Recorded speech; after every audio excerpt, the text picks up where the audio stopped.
Marwari media आप देख रहे हैं। आज है 20 अगस्त 2024 मंगलवार का दिन और हिंदू तिथि की बात की जाए तो सावन का महीना समाप्त हो गया है। आज से भाद्रपद महीने की शुरुआत हो गई है। आज भाद्रपद माह के कृष्ण पक्ष की प्रतिपदा तिथि है। चलिए नजर डाल लेते हैं आज की बड़ी खबरों पर। शुरुआत करते हैं देश की बड़ी खबर के साथ। बड़ी खबर, प्रधानमंत्री नरेंद्र मोदी ने रक्षाबंधन के मौके पर दिल्ली में स्कूली बच्चों से राखी बंधवाई। इसमें एक राखी पर मोदी और उनकी माँ की तस्वीर भी थी, जिस पर एक पेड़ माँ के नाम कैंपेन स्लोगन लिखा था। इससे पहले मोदी ने एक्स पर पोस्ट कर देशवासियों को रक्षाबंधन की बधाई दी।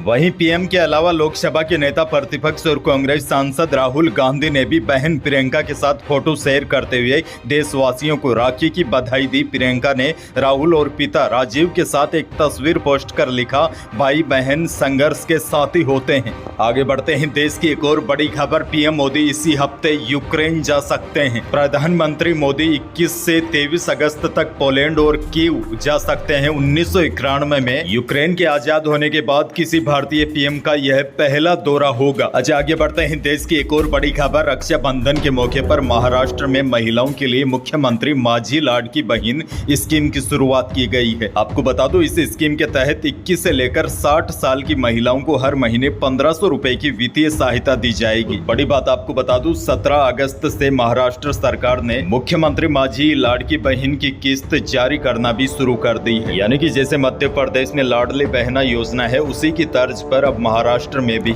महिलाओं को हर महीने 1500 रुपए की वित्तीय सहायता दी जाएगी। अच्छा देखिए, कई भाई लगातार कमेंट कर रहे हैं और मांग उठा रहे हैं कि ऐसी योजना राजस्थान में भी शुरू होनी चाहिए ताकि महिलाओं को सीधा फायदा मिल सके। खैर, आगे बढ़ जाते हैं राजस्थान से बड़ी खबर। मुख्यमंत्री भजनलाल शर्मा ने प्रदेश के किसानों को 2027 में दिन में भी बिजली देने की बात कही है। सीएलसी में आयोजित संत मकड़ीदास व पंडित हरिनाथ चतुर्वेदी की मूर्ति अनावरण समारोह में सीएम ने कहा कि कांग्रेस ने अपने राज्य में नए संयंत्र लगाकर भी 1 यूनिट भी बिजली का उत्पादन नहीं कर सकी, जबकि हमने संयंत्र लगाने के साथ 224 लाख करोड़ के एमओयू किए हैं, जिसमें किसानों को दिन में भी बिजली मिलेगी और राजस्थान बिजली खरीदने की बजाय बेचने वाला राज्य बन जाएगा। आगे बढ़ेंगे, एक और बड़ी खबर दे दूं। राजस्थान के मुख्यमंत्री भजनलाल शर्मा ने रक्षाबंधन पर महिलाओं को 2 तोहफे दिए थे।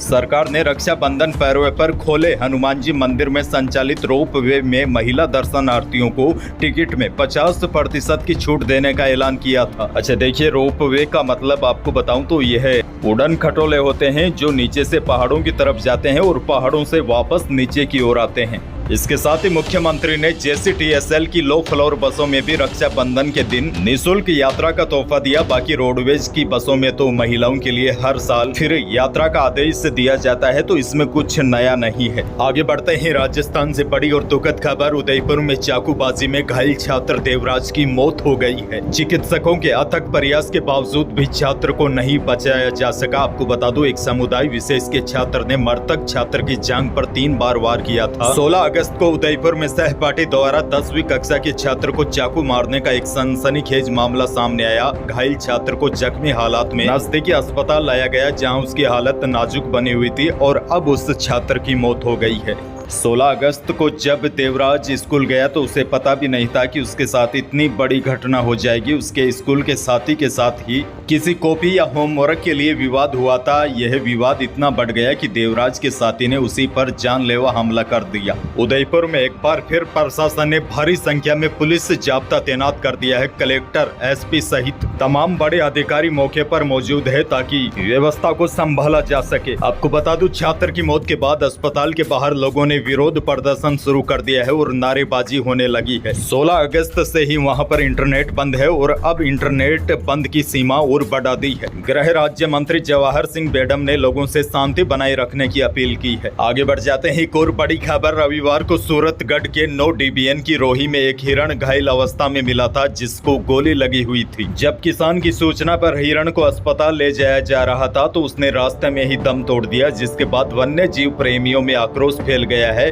और हिरण के शव के साथ धरना शुरू हो गया है। श्री गंगानगर जिले के सूरतगढ़ के वन क्षेत्र में काले हिरण के शिकार मामले में लोगों का गुस्सा थमने का नाम नहीं ले रहा है। रविवार दोपहर से शुरू हुआ धरना रात भर जारी रहा। धरने पर बैठे लोग जिला वन अधिकारी और सूरतगढ़ वन रेंजर को सस्पेंड करने की मांग कर रहे हैं। धरने पर बैठे लोगों की मांग है कि शिकारियों को गिरफ्तार कर उनको कड़ी सजा दे ताकि हिरणों को बचाया जा सके। आपको बता दूं, पिछले दिनों कई मामले सामने आ गए हैं। शिकारी अलग अलग जगहों पर हिरणों का शिकार करके इनको बेच रहे हैं, लेकिन प्रशासन इस मामले में बिल्कुल भी ध्यान नहीं दे रहा है, जिसके बाद लोगों को धरना प्रदर्शन करना पड़ रहा है ताकि हिरणों को बचाया जा सके। आगे बढ़ जाते हैं, बड़ी खबर। वायदा बाजार की तेजी के असर से सोने और चांदी की कीमतों में तेजी देखी गई। चांदी 600 रुपए बढ़कर 85,900 रुपए प्रति किलो पर पहुंच गई और शुद्ध सोना भी 100 रुपए तेज होकर 73,400 रुपए प्रति 10 ग्राम रहा। जेवराती सोना यानी कि 22 कैरेट सोना भी 100 रुपए बढ़कर 69,100 रुपए प्रति 10 ग्राम पर पहुंच गया। हाजिर बाजार में खरीदारी की रफ्तार सामान्य चल रही है। यानी कि देखा जाए तो पिछले कुछ दिनों में जो सोने के भाव 4-5 हजार रुपए उतरे थे, वह वापस अब उसी जगह पर आ गए हैं। बहरहाल आगे बढ़ते हैं, राजस्थान से एक और बड़ी खबर। प्रधानमंत्री मोदी 25 अगस्त को जोधपुर के दौरे पर रहेंगे। इसकी जानकारी केंद्रीय मंत्री गजेंद्र सिंह शेखावत ने सोमवार को सर्किट हाउस से दी है। साथ ही में उन्होंने 2 साल की बच्ची के साथ दुष्कर्म के मामले में आरोपी को सख्त सजा दिलवाने की भी बात कही है। आगे बढ़ते हैं, बड़ी खबर। भरतपुर के लोहागढ़ स्टेडियम में रविवार रात 12 बजे से अग्निवीर सेना भर्ती की प्रक्रिया शुरू हो गई है। यह भर्ती प्रक्रिया 26 अगस्त तक चलेगी। अग्निवीर सेना भर्ती के निदेशक कर्नल आलोक रंजन रहेंगे। अग्निवीर सेना भर्ती में 6 जिलों के अभ्यर्थी भाग ले रहे हैं। सेना भर्ती पर सीसीटीवी कैमरों से निगरानी रखी जाएगी। अग्निवीर सेना भर्ती के लिए अतिरिक्त बसें भी लगाई गई है।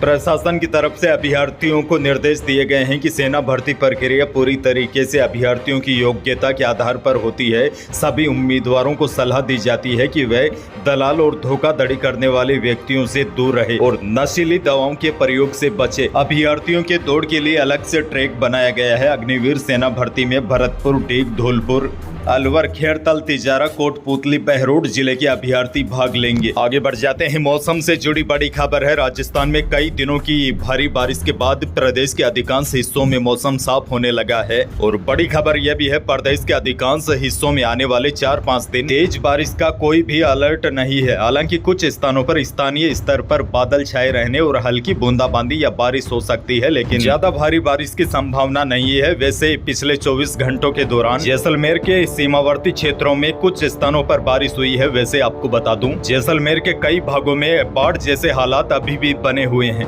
1-2 दिन पहले वहां पर जब भारी बारिश हुई थी तो सड़कें टूट गई थी, कई गांवों का आपस में संपर्क भी टूट गया था और कई लोगों को सुरक्षित स्थानों पर भी भेजना पड़ा। हालांकि अब मौसम विभाग ने कहा है कि अगले 3-4 दिन अधिकांश जिलों में आसमान साफ रहेगा, धूप निकलेगी और बारिश की ज्यादा संभावना नहीं है। लेकिन 22 और 23 अगस्त को नया मौसमी तंत्र सक्रिय होने की संभावना है। इसके चलते दक्षिणी पूर्वी राजस्थान के उदयपुर, कोटा संभाग के कई जिलों में बारिश होने के आसार है। लेकिन फिलहाल बड़ी अपडेट ये है, प्रदेश के अधिकांश भागों में आने वाले 3-4 दिन तेज बारिश की संभावना नहीं है। केवल कुछ स्थानों पर ही लोकल वेदर सिस्टम की वजह से छितराई बारिश हो सकती है। यही थी प्रदेश और देश की आज की बड़ी और महत्वपूर्ण खबरें। वीडियो को लाइक आप कर ही देंगे और चैनल पर नए हैं तो सब्सक्राइब जरूर कीजिएगा ताकि आप अपडेट रहे बड़ी और काम की खबरों से। धन्यवाद।